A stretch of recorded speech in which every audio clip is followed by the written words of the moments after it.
Roundup. I'm your host, Jake Friel. Along by my side is Steve Reichel. Also, special guest today, Brian Kelleher, coming off his UFC victory just 10 days ago. We got a jam-packed show for you guys today. Obviously, we're going to be doing our interview with Brian. And then after our interview with Brian, we were going to be talking about which running back should the Eagles sign and also Dak's contract negotiations. But before we get into the interview, let's get a word from our sponsor. We are brought to you by our doc, Make 'em Yours, Dr. Paul Vidal, Specialized Physical Therapy, LLC, Burlington, Cherry Hill, and Princeton, New Jersey. Find them on the web, specializedphysicaltherapy.com. We are also brought to you by Ambuck Services, AMBUCK Services.com. Call Michael Ambrose, tell him A2D sent you. Get yourself 20% off gutters, gutter guards, anything you need. They got you covered. That's ambuckservices.com, AMBUCK Services.com. But first, I'll kick this one off because I know I'm trying a little bit better than you, Big. So, so Brian, another big win, man. You know, I know you love it when that left hand lands flush and you get to have a little fun out there. You know, you've been riding a lot some strong momentum, taking off some of these young cats who think they're going to take their place over you. Kind of run us through, you know, basically what it was like to basically go through training camp with kind of all these restricted conditions, and you know any concerns you had going into the fight about everything. Yeah, it was a lot different, you know, especially with the circumstances at hand. It was, you know, I found out about the fight 2 weeks notice. So at that time I was kind of following somewhat of the rules and trying to quarantine and stay away from people and just kind of work out at home. I was going for a lot of runs. I was hitting the bag. I bought an Airdyne bike. So I was doing sprints on that thing. And I was just trying to stay in shape as much as possible. But at the same time, I was like, man, this isn't fight training right here. Like, this isn't the way I like to train. I need sparring. I need partners, jiu-jitsu, wrestling, everything. So as soon as I found out about the fight, I started to break a little bit of rules. I sparred a couple times. I was hitting pads a little bit more with my striking coach, and I got like maybe 2 or 3 guys together that were, feeling good and safe, and we were able to get like some jiu-jitsu in as well. But it was crunch time. You know, I didn't have much time to work, so it was like just get my mind right and focus and go in and fight. It's kind of one of those situations where, like, you know, not a lot of people know, like even if it's a short notice, like you guys are kind of like, it's that kind of repetitive memory, you know, muscle memory kind of always bounces back. So, like, you know, like it might be a thing where it's short notice, but you guys aren't really like an unsharpened tool, so to speak, when it comes down to it. Yeah, it's kind of a weird situation where we're all in right now, but you know, you guys are athletes at the end of the day. You want to perform, so yeah. I think the other thing is, you know, the no crowd thing, like, what is that to you, man? Because like being in the empty arena, like when normally you used to kind of feeding off that energy, like not a lot of people know, like fighters also feed off of that energy, just like, you know, baseball players and football players. Yeah, going into it, it was a surreal experience. It was new. You know, I haven't fought on the Contender Series or Ultimate Fight or anything like that kind of setting. So for me, it was brand new. And, walking out to the empty crowd, I tried my best to just focus straight on the cage and just not really let it distract me, because I knew it was going to be awkward and different. Like, oh, what's this? But I was just trying to keep focused and kind of embrace it and accept it and enjoy it. And once I got in the cage, Bruce Buffer announced our names. Then it kind of sunk in, like, man, this is a lot more quiet than usual. Like, I hear chairs creaking, I hear people talking. It's like I hear his corners crystal clear, I hear my corners. Like, everything was just different and a lot more clear. The one thing I'm upset about is not hearing that those fans roar after a big knockout. That's the only thing. Otherwise, it was cool to have Dana White cage side really intimate, like, you know, watching and listening in on my skill set in the fight. You think like that like, despite it all, like with all this, like, kind of quarantined off and everything like that, that's kind of like a unique aspect of like a wrinkle to it, like being able to hear like even as fans, like we can actually hear you guys talking to each other, like stuff going on inside the cage. As you were talking about, you can hear the announcers, guys. You can make more adjustments that way. But what do you think about that? Maybe every once in a while doing something like that, like when you get one of these matchups where you think like it could be fun like that. Well, yeah, I mean, it's definitely that's part of it that's interesting. I think I'm happy that I could hear my corners a lot better. That helped me a lot. His corner, was saying, at one point I remember they were like, "Oh, you got him good there, like you broke his nose," and I was like, "Oh no, like is my nose broken? Like I don't think it is, but maybe, I have adrenaline. I'm kind of moving around, like I'm worried about it at that point because they said that. But then after the first round, my corner's like, "No, no, you're good. Like your nose is good." I'm like, "All right, cool. I'll relax now." Yeah, I mean, you could hear the guy breathing. You could see if he's more tired, and I kind of started picking up on that in the second round. I'm like, I see this guy starting to fade a little bit, and I'm starting to come alive. I'm getting better as the fight goes on. So that was giving me confidence. Yeah, it's what like people don't understand. That's something like you can unless you were on the Ultimate Fighter or like you said the Contender Series, you never got to really experience that because most of the times it's in that spotlight environment. Even if you're on the local circuit, like you still can't hear. You can't hear your quarterman while you're in there. So No, yeah, the local circuit, man. Like sometimes it's even crazier in there because they're like up against the cage, like shaking yeah, the cage. So it yeah. gets wild at the regional scene. But yeah, it was a different experience. But I'm real happy that I did that, and because it's gonna be like this for a while. So Hmm. I'm like, I took it as like practice. I'm like, I'm getting used to this scenario. Now I know what it's like. I go into the next one, and I'm comfortable. Hmm. Now, like another part of it is like you're kind of that the UFC was kind of that wave of kind of coming back to giving us some normalcy as far as the sporting world goes. Now you have the lights on you. Have you gotten any like any more rush of like following for fans and stuff like that on social media because of being the only show in town right now? Yeah, I've noticed a big explosion on social media. I noticed a lot more people talking about the sport. I feel like people are, that weren't behind me are like getting behind me and showing more support, which is cool. I think, the whole Sean O'Malley thing really helped with that. I think a lot of people were like, whoa, like, this guy looked good. He had a beautiful knockout. Like he can give, O'Malley a good fight. That's a tough test for him. Let's see that happen. So more people were behind that. Unfortunately, he got booked. It is what it is, but we're moving on to bigger and better things. We got some stuff in the works. So Yeah, I was gonna say like you missed out on that one. I know that's one you've been wanting because of how much they've been kind of hyping him up. As yeah. far as people talking about him, he's kind of past where you are when you've kind of earned that spot, and it's one of these things. I think some of the veterans, you guys take exception to that, and you guys want those challenges to knock off some of them young guys. Say this is where I belong. I've earned my spot here. You got to wait a minute, guy. Yeah, well, I think that fight is still a potential in the near future. It's just not right now. I think if he beats Wineland, you never know. Maybe he calls me out. Who knows? Maybe he's had enough. And he wants to actually fight me. That would be cool.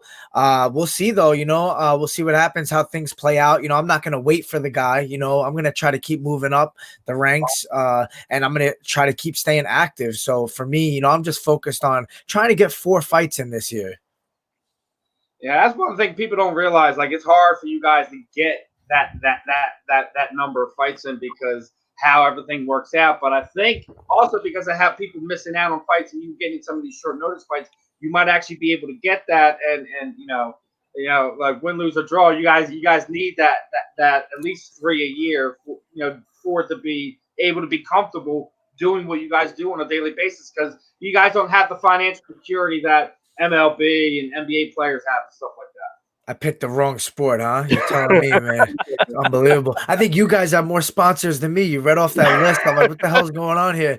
I'm like, give me a chunk of this. Nah. But you know what, man? I look at it like this in these times with the whole pandemic going on, like there's a lot of guys that can't fight. There's a lot of guys out of this country can't get in the country, Hmm. and the UFC is they're doing things different and they're allowing guys to fight back to back. They're allowing me to fight at 145 and not have to have a drastic weight cut, through this time. So there's a lot of different things going on right now that I'm trying to take full advantage of, opportunities that are presented that wouldn't necessarily be there if this wasn't the case. Hmm. Yeah, it's one of those things like you got to strike when the iron's hot. You know how it is in the sport. Like you get the spotlight on you, you got to take it and you got to run with it. Yeah, for sure. That's what I'm doing right now. I started the year strong, 2 big wins so far, and I'm trying to, move up quick. I'm 33, like I'm in my prime right now. I feel great, Mhm. but like, you know, eh, I'm not one of those guys that's gonna move slowly. Like I'm trying to take the big opportunities now and propel myself up to the top as quick as possible while I'm healthy. And you also have the opportunity where you have a champion who doesn't know what he wants to do anymore. You have a division that's kind of looking for a contender, looking for a star. You got to take it, man. It's your turn. Yeah, things are moving in weird directions. Like if Henry's really out, then the division's opened up. You got the top 4 guys essentially fighting each other. Aljo Sanhagen, Peter Yan Marias. What's going to happen with that? Dominic Cruz might, get a big fight again coming back after that. If Cejudo stays away, like 2 more wins for me, and I could be right there. And if you put on some good performances, you sometimes you skip the line, and if they Yeah. like you, which I think Dana likes me, 2 bonuses back to back this year, he likes my style. I finish fights. The run you're on too, man, it also plays into where you're at. I think as much as I know what you're trying to do with the O'Malley thing, why not go after a guy like Cruz anyway? He's gonna be one of those guys that either was in line or was a contender. Can't call one of them guys that say help. Go right for the jugular, brother. Help. Yeah, I mean, right now, I don't know if you saw on Twitter, but we got a little back and forth going with a couple guys. Cody Stammen was talking some stuff, and that's a guy that's up there. I think he's number 12. If I fight a guy like that and beat a guy like that, man, now we're talking. I can call out a top 5 guy next, essentially, depending on how the performance goes. So that really looks exciting to me. Yeah, it sucks that you can't get some of these other top guys like you were talking about because the fact that you can only fight guys that are in the country right now. But obviously, Fight Island is a thing that's going to be happening. Is that something that you're gonna look into too as well?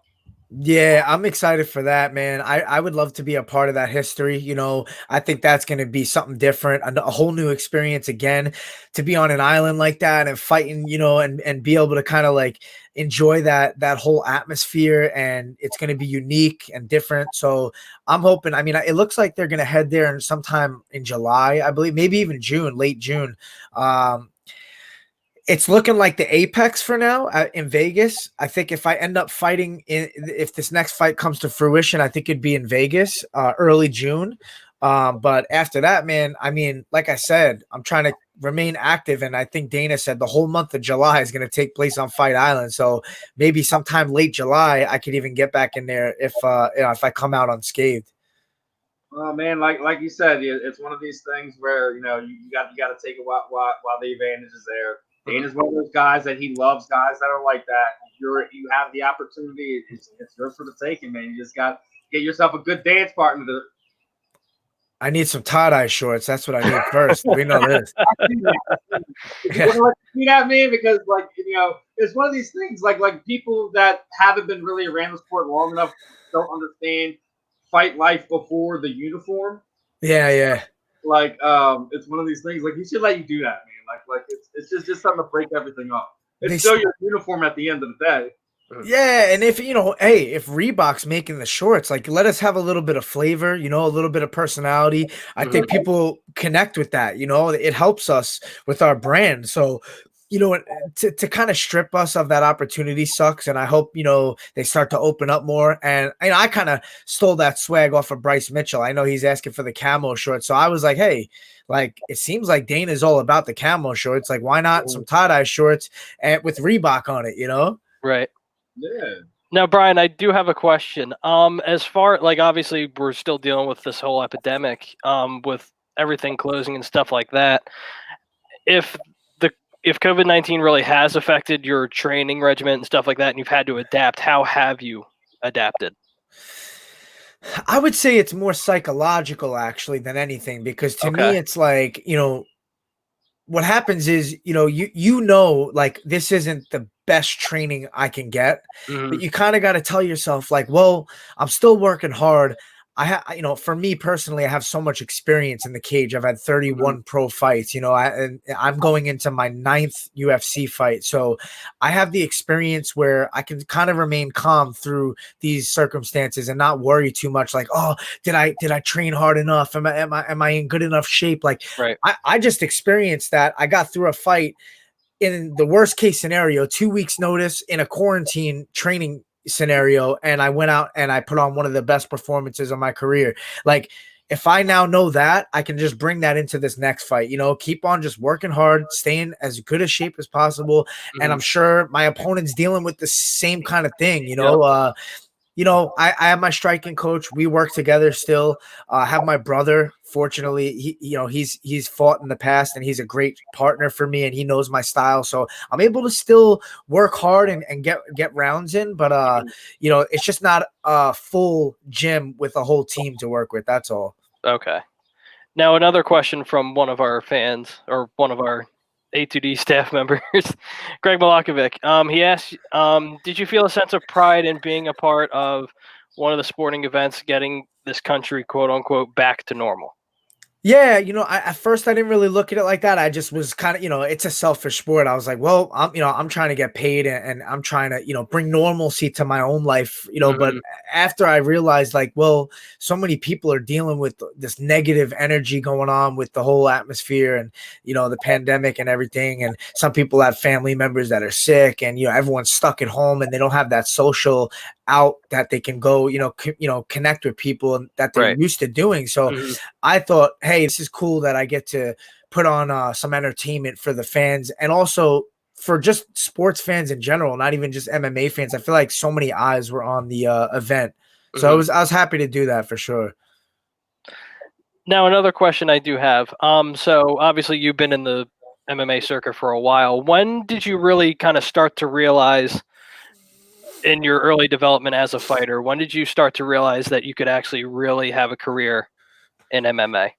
Well, that goes, back to the psychological aspect again. I was, 10-7. I remember way back. I got a full-time job. I wasn't happy. I was kind of scared to just work paycheck to paycheck and have a normal job. It's like my biggest fear in life, because I knew I had so much potential and I had this dream and it was just so clear to me, my vision, what I wanted to do, where I wanted to go. And I believed in myself, but I didn't have the record to show. So I said, hey, I'm going to work this job just to make ends meet, but I'm also going to train as hard as possible. And I'm going to fight the best guys on the regional scene that have all the hype behind them that the UFC is looking at. And I got to run through these guys. I got to go on a big win streak if I want to make my dream happen. And I went on a 6-fight win streak. I beat Julio Arce twice, who's in the UFC now. Yep.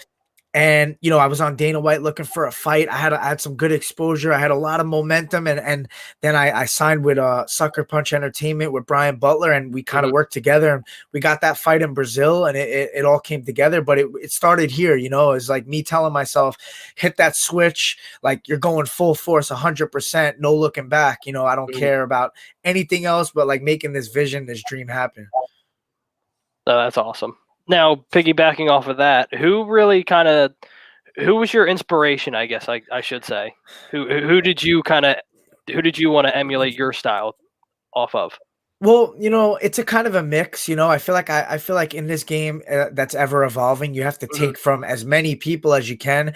And you kind of, like I always tell people coming up, like, it takes a long time to find yourself as a fighter. My style has changed over the years and it changes fight to fight. Sometimes I fight different.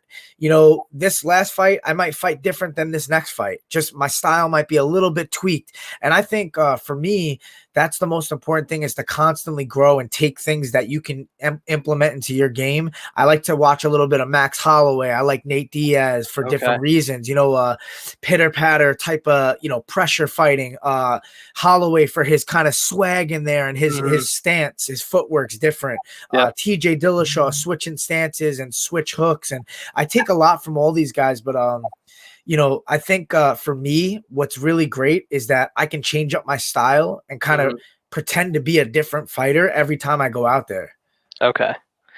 Now, obviously, like you talked about earlier, the fight against Hunter was on short notice. So what is that mindset when they say that you have a fight coming up on such short notice?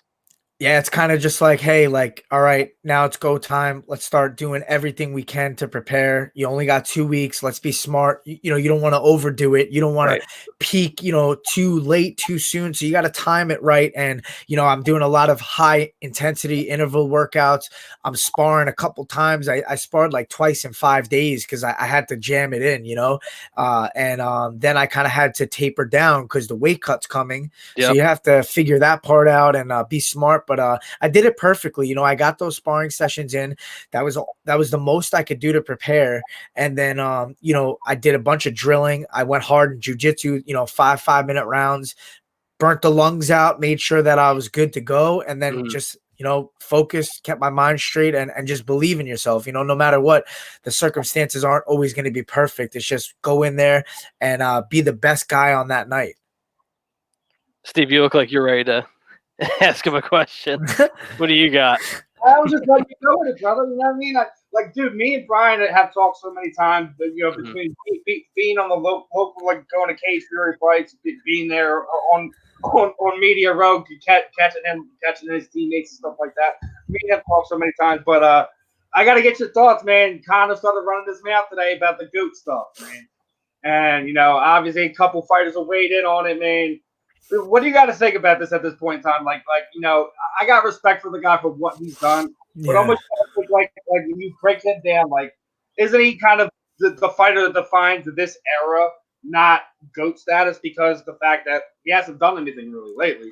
All the belts that he never defended, that's kind of one of the things that the defining factor when you go into that category. Yeah, and I mean, like, I feel like he's a genius at timing, when to tweet, what to tweet, stuff like that. I think he's just such a businessman. I don't think he actually thinks that. I just think he's like, hey, I'm going to stir the pot. I'm going to piss everybody off and stay in the headlines, because he hasn't been fighting. So like, this is his way of staying relevant, in different types of ways. So, GOAT wise, like, it's always controversial anyways. Who's the GOAT? You got the John Jones with the PEDs and, you got Khabib. He's never lost, but no one really brings him up with that talk. You got GSP, who's won 2 different titles, came back off of a long layoff, defended his title at 170 so many times. There's so many. Everyone forgets about that. George defeated everyone who beat him too. Yeah, Matt Serra, and then I forget who else, but yeah, he's defended all of his losses, right?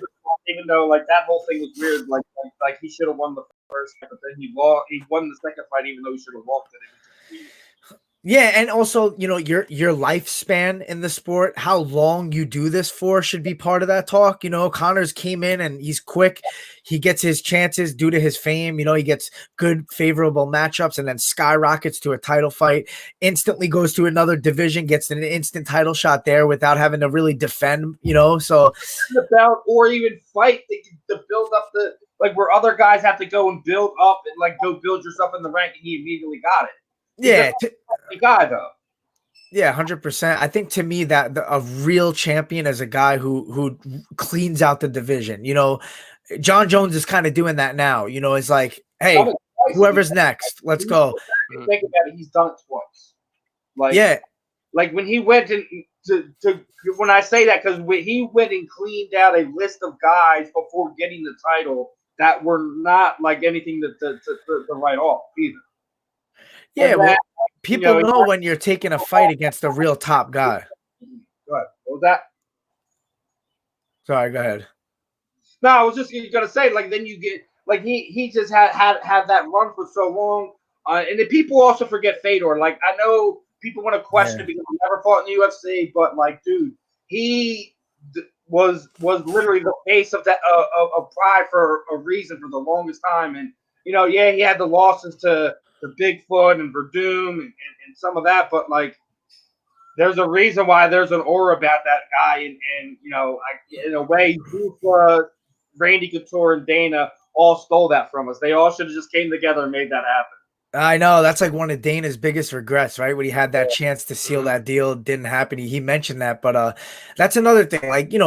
That's why the GOAT status is so controversial, because people don't really give anybody outside the UFC a chance at that, but meanwhile, they're fighting the best in the world that they have to fight. That's it. It is what it is, but it's not the UFC, so it's not the best, But I don't we can't, and that's objective.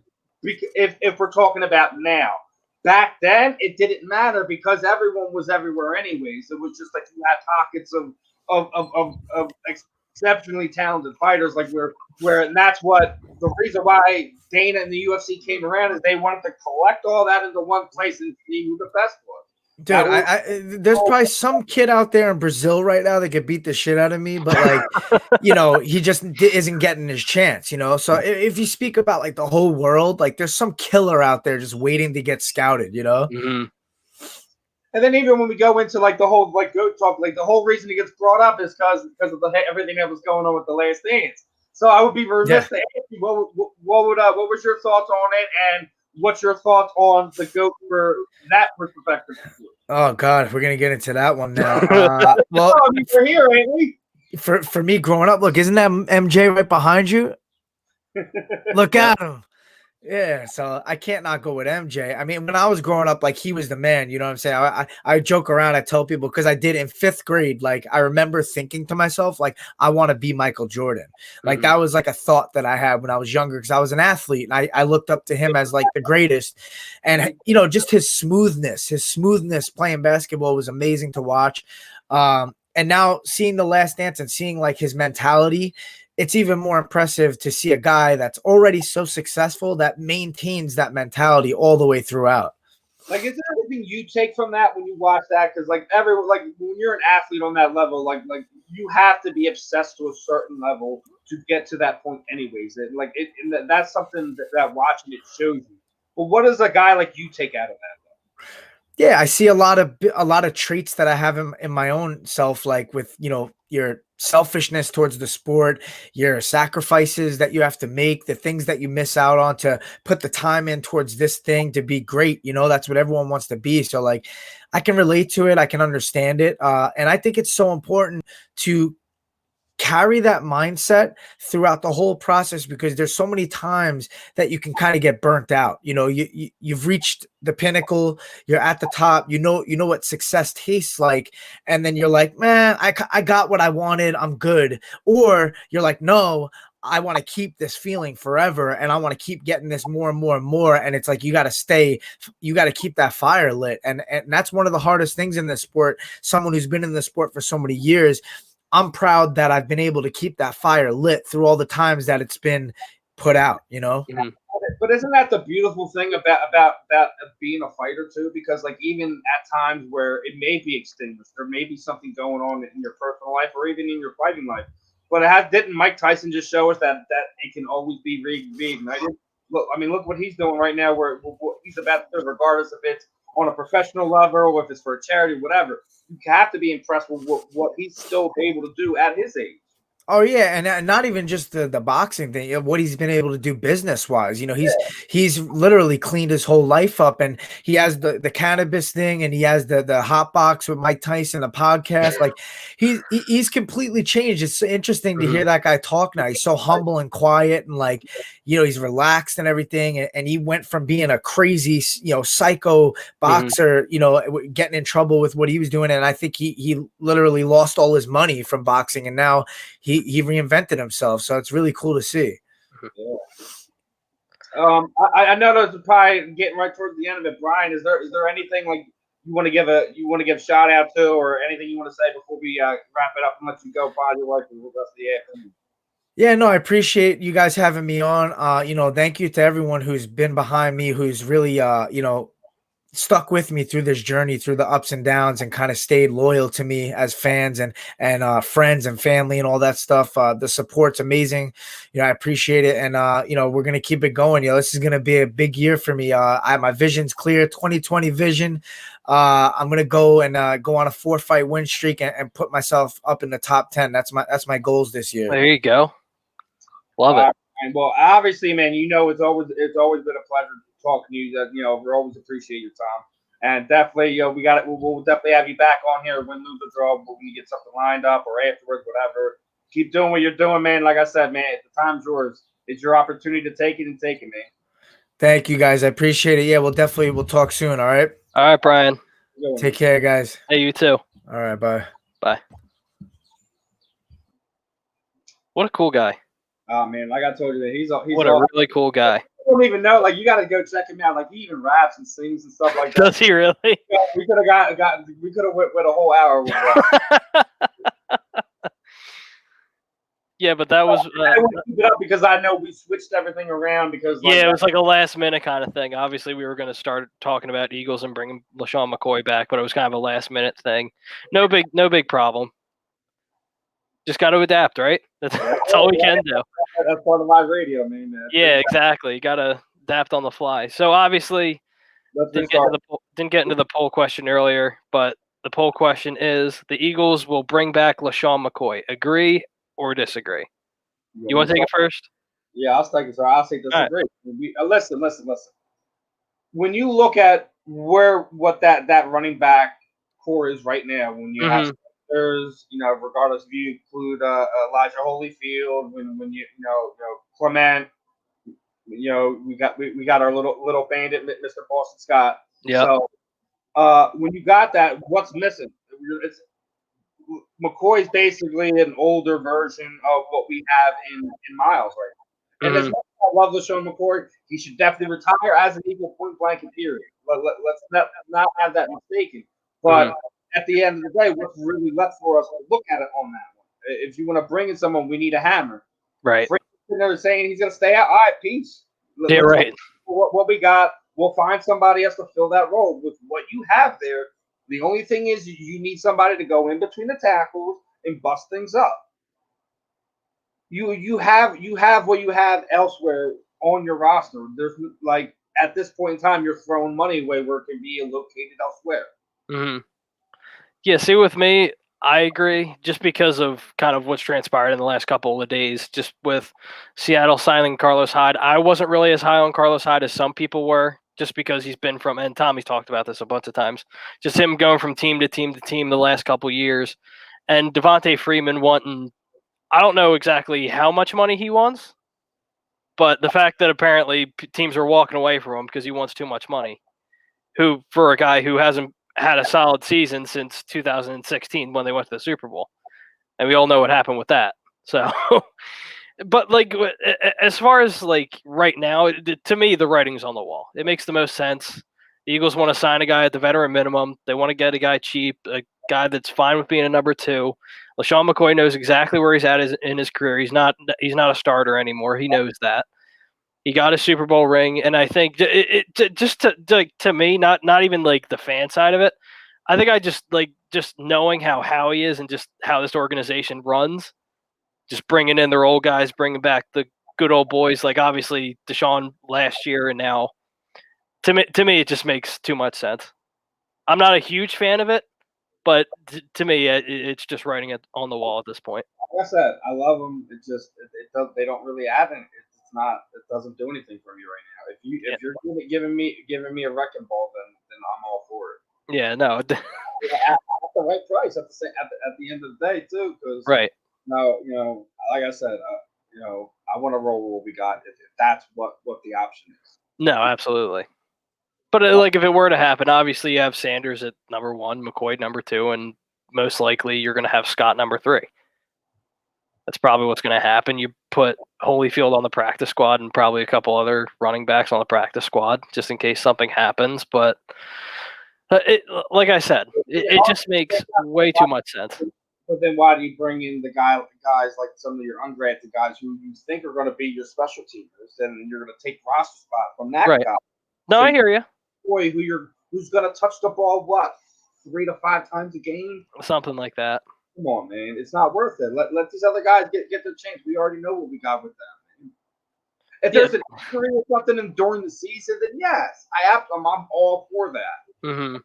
But with what you already have, let these guys run, man. You got some young stallions in the barn. Let them run. Yeah, no, I completely agree with you. But at the I just know how this organization runs and just how they are with bringing back. Be like, oh, this guy was what do you call it? He was an all-pro, and he was a consecutive Pro Bowler for us. He's the all-time leading rusher. And I can guarantee you it's going to sell jerseys. There's no doubt in my mind it's going to sell jerseys. Now, obviously, when it happens, I'm not going to be upset about it or whatever. I'll be like, okay, cool, LeSean's back, whatever. If he does something cool, if not, it is what it is. Let me get to this comment from Lord Walker. What's up, Lord? If we do Sanders at our 1 depth chart, Clement as 2, Scott as 3, we need a blunt style running back. No, I absolutely agree. But Lord, the thing is, I just don't know if Corey Clement gets a spot on this roster this year. I really don't. It's I think it was like a favor because okay, we owe you another chance even though you got hurt. Right. Well, and also the fact since his rookie season, which was a fantastic rookie season, and what he did for us in the Super Bowl, since then he hasn't really done that much. And I know where I said it before, I'll say it again. He was key at coming up clutch in the right moments when his number was called upon. In that 17th season, it wasn't like he was this breakout guy that we had or something like that. He was when his number was called upon, he delivered. Yep. First downs, touchdowns, however it played out. He wasn't a guy that was just a special talent or something like that. That's why he been on and off this roster and in and off the injury report at this point in time. So why would you hold a roster spot for that guy at this point in time? Lord also says love Shady, but we bringing him back we should have brought him back last year. No, I agree, absolutely, 100% right. But again, it's the Eagles love going back to the old watering hole. That's just how. Well, isn't this what Howie said he was going to be staying away from? Yeah. Hasn't been signed. He's saying that he's going to be staying away from these guys that he's loyal from. At the end of the day, I think that if you're going to be loyal to him, it's just be like, hey, when you're ready to hang it up, right? Number, you know where to call. Let's Yeah, but I think honestly for him, he just wants to talk about LeSean. He just wants that one final swan song. I think that's really what it's all about. He wants to finish, and like you said earlier, he wants to finish his career as an Eagle. And I think that's what's going to happen. I really think that's what's going to happen. At the cost of one of these kids possibly going to another team. A practice squad or getting picked up off their practice squad. Absolutely. I understand where you're coming from. Like I said, I love him, but at the same time, man, we're building towards the future. Right. We have a guy that fits that style. We've already seen what you can do. You were a healthy scratch in the Super Bowl for a reason. You weren't at least one of the top 3 best ones on that team. So, I love him. I still think that he has treading the tires, or It's not like I don't think we'll get production out of him when we call upon him. It's just that we're better served spending the money elsewhere, having the roster spot used elsewhere. Still love you, bro. Oh, absolutely. You can't not. I mean, some of the off of the field stuff I'm a little hesitant about, but again, come on, man. That's years ago, so I'm not even going to bother with that. It's years ago. Listen, I gotta say like this, man. You gonna fault a man for having some sex parties? Hey, come on, man. We all at some point in time, if you're not pushing and somebody was saying, "Hey, we're gonna do this," your boys hit you up. Can't tell me Lolo you ain't gonna do it. No, I hear you. Yeah, I don't again. Like I said earlier, I wouldn't be upset, but at the same time, I wouldn't necessarily be excited. I'd probably see the report pop up on my phone and be like, oh, okay, cool.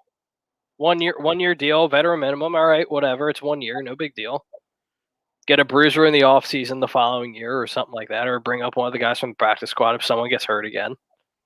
But like Steve said earlier, you're kind of taken away from some of these young guys that we already have. I love them, but I want to see what these other kids can do. Yeah, and absolutely. The fact that you don't have a real mini camp, real off season to get a good gauge on that, I think it should be more prevalent to kind of keep it in the house right now. Yeah. He knows this team, and I get all that.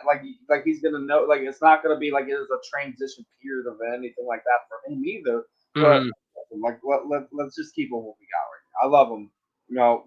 If he still wants to play somewhere, I'm still gonna. If he make a big play, as long as it ain't against us, he's gonna go. All right, Shady, do your thing, brother. Yeah, right.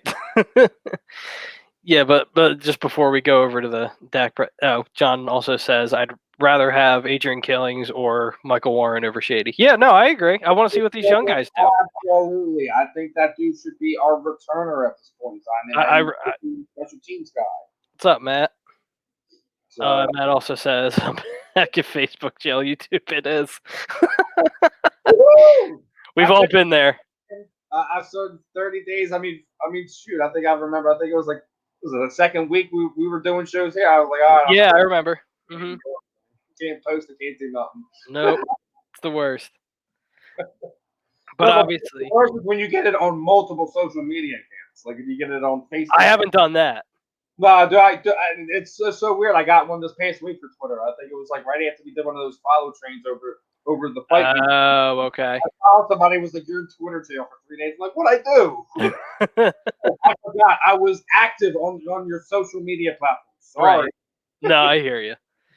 But getting into the last topic, Dak Prescott contract negotiations. Obviously, there was a report. I think it was 2 days ago, if my memory is correct, a day or two ago. Regardless, that the Cowboys offered Dak Prescott a contract to where he would become the highest paid player in the NFL. And then I think Ian Rappoport said following that Chris Sims report that he said the report was false. But it raises the question to where what is taking so long for Dak and the Cowboys to get a contract done? I already know what it is. Like, I don't have any inside sources, but I have a pretty good idea on what Dak and his team have planned. Yeah, I mean, I'll say it like this, man. I get what he's trying to do. One, he's trying to weigh what the market's going to be after the new CBA. Two, you're trying to make up on lost money that you didn't get. Mm-hmm. It's not going to happen. That you're not going to get a better deal than that. And then there's the talk about it's going to be full. He wants 4 years, not 5. Mm-hmm. Kind of offset that whole thing. And kind of when the market gets reset, he gets another crack out of it in his prime. I get that. Mm-hmm. But at the same time, like, all right, which way do you want it? Do you want the years the way you want it, or the money the way you like? You can't have it both ways, and you get to a point where there may just be like, you know what, go. We got Andy Dalton, so I mean, he's serviceable for a year, but listen, you can't tell me that Andy Dalton couldn't get that exact roster into the playoffs. No, I hear you. He did it. He did it with lesser talent in Cincinnati. He just couldn't do anything in the playoffs. Yeah. Did he not? No, you're right. You're right. That's why he's there. He's insurance policy say play with us. That's why he's there. Go ahead. Yeah, okay, sorry. But Lord also has a comment before I get into my Dak Prescott point. He says, even with Eagles wide receiver depth, Deshaun Jackson, Alshon Jeffrey, Jalen Reagor, Arcega Whiteside, Greg Ward, Hightower, Quez, Goodwin, Bailey, Tate. I would sign Josh Gordon, who's reportedly on the Eagles' radar. See, like, and if anyone knows me, and I've said it on this platform for a while, I am the biggest Josh Gordon supporter ever. I've been a huge fan of him since Baylor, but I think it's one of those things where here's my thing. It's too late. It's too late. That's how I look at it. It's too late. But why? All right, we're at the point now where even the NFL is basically backed out where marijuana is the bad. So you basically said we punished this man's entire career over political nonsense. Right. So when people are sitting there saying they're out on him, as long as he is at least mentally there, like forget the right. No, I hear you. Every NFL player should have access to it, period. Yeah. But that's neither here nor there in another conversation. But if he is physically ready and mentally there, he is a viable, at the very least, third option on any roster in the NFL. Yep. Yeah, I think we said something about it today. Mm-hmm. Is Antonio Brown being courted by Russell Wilson? Now that might be. Could you imagine? Again, could you imagine? More of a risk because of his off Off the field stuff, right? way worse than anyone we were just speaking of. Yeah, absolutely.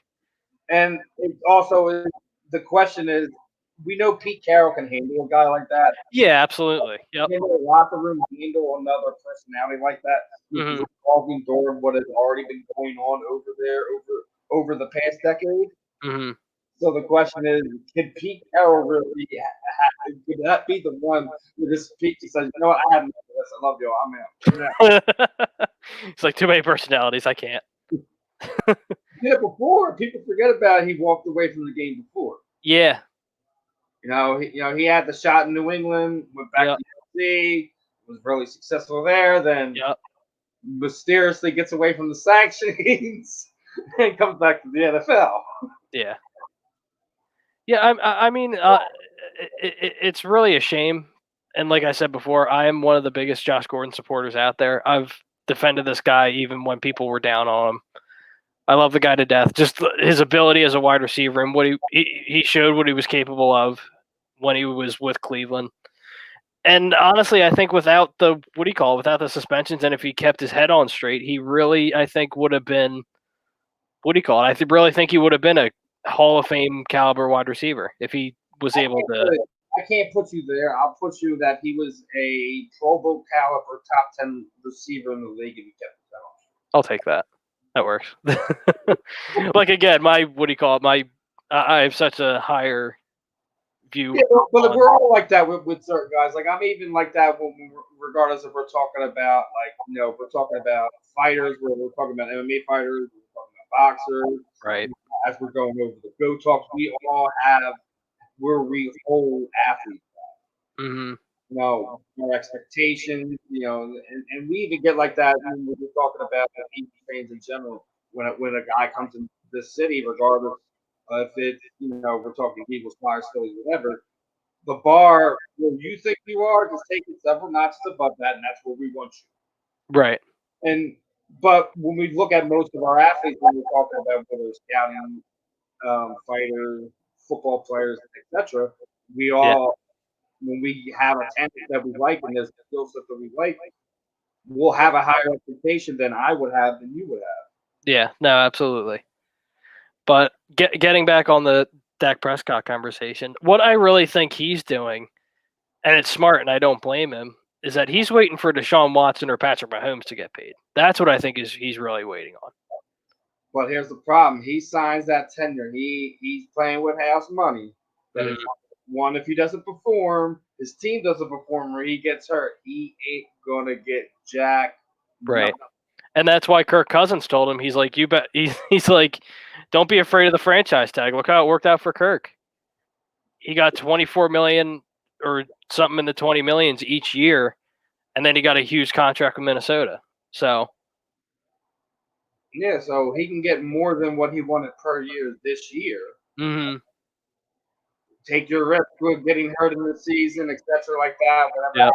CBA, anything moving forward. I get where he's going, but at the same time, when you're doing the public negotiations thing, you're going to have the pro con sides of both media and fans alike. Yeah. Yeah. And it's just, I think with him also too, like obviously he's not an idiot. He's not a dumb guy. But I think with him, it's more about, obviously it's about the money, but at the same time, it's also about job security. Because I don't think he's comfortable having that year-to-year kind of uncertainty. Ryan Brodo, my crumb of the day, Devante Freeman for thinking he can act like Le'Veon. Yeah, and Le'Veon's not even Le'Veon anymore. So. Yeah, I mean, like Devante, like listen, dude, and he's been hurt a lot over the last few years. That's the other thing that is like you're on Banana Street, bro. Yeah. And I don't get where he has not the audacity. I just don't get where he's getting this confidence to where he's like, you know what? If they don't want me, I'll just sit out for a year. Okay. Bye. Yeah, exactly. Like, listen, running backs are almost become the interchangeable part of the NFL. Yep. Not just to that effect, there's also the effect that you have to have multiple ones that serve different purposes for your team. Yep. So, like, when we're talking about like some of these guys that are demanding these insane contracts, like listen, unless you are catching at least 50 balls out of the backfield and running for 1,000 yards with damn near 10 touchdowns, Yep. you shouldn't be asking for north of $10 million a year. Mm-hmm. Yeah, no, I hear you. It's the reality of the league today. The end.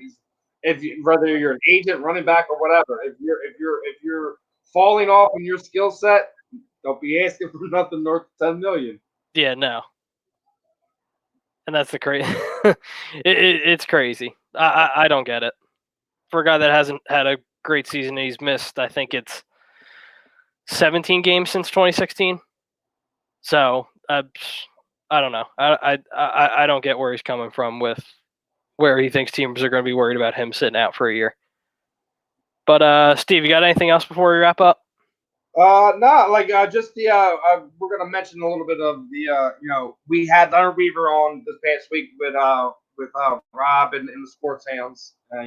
Chrome had Ken on this week, so we're kind of gonna be doing some things. Leonard needs the fans' help at this point in time because obviously he's not one of these athletes who are social media savvy as the rest. Obviously he has his connections with his football brothers, but we're going to be putting some things together. Mike said he's going to be grabbing some things to put together for an auction. I think we're going to reach out to Ken. He's going to get a signed book for some of us. I got stuff that I'm going to also throw in to help Leonard. I've also been reaching out to some of the local companies that do signings to see if maybe they could work out something with Leonard as far as that goes. But I also got some of the things of my own that I'm also going to throw into the lot here. And I got some things that some of the fans might enjoy. I don't know.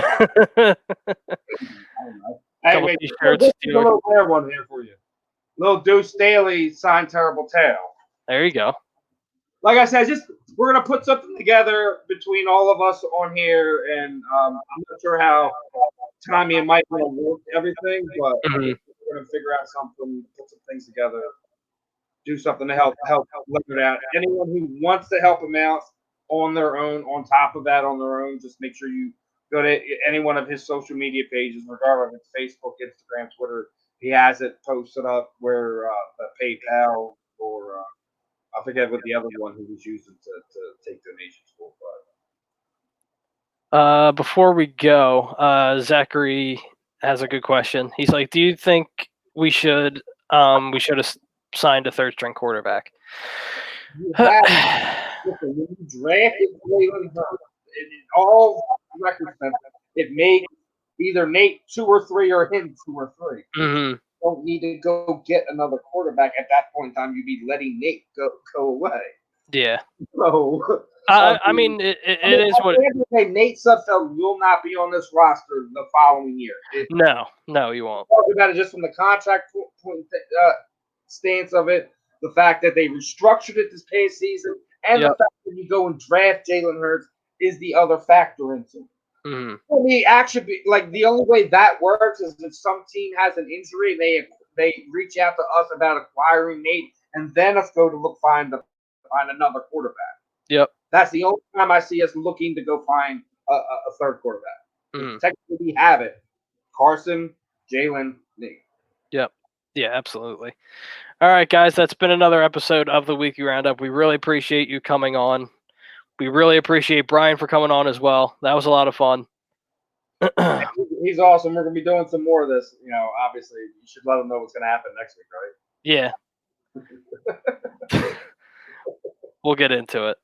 But as always, guys, we are brought to you by our sponsor. We are brought to you by our doc, Making Mirrors, Dr. Paul Vidal, Specialized Physical Therapy, LLC, Burlington, Cherry Hill, and Princeton, New Jersey. Find them on the web, specializedphysicaltherapy.com.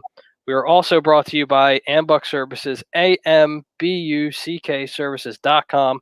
Call Michael Ambrose, tell him A2D sent you, get yourself 20% off gutters, gutter guards, anything you need done outside your house. He's got you covered. That's ambuckservices.com, AMBUCK Services.com. As always, Jake Friel, Steve Reichel. There we go. I got it. I'm getting the hang of it. Probably not, but I'll get the hang of it eventually. Even then, I probably still won't. All right, guys. We'll catch you back on another episode next week on another episode of the Weekly Roundup. Later, guys.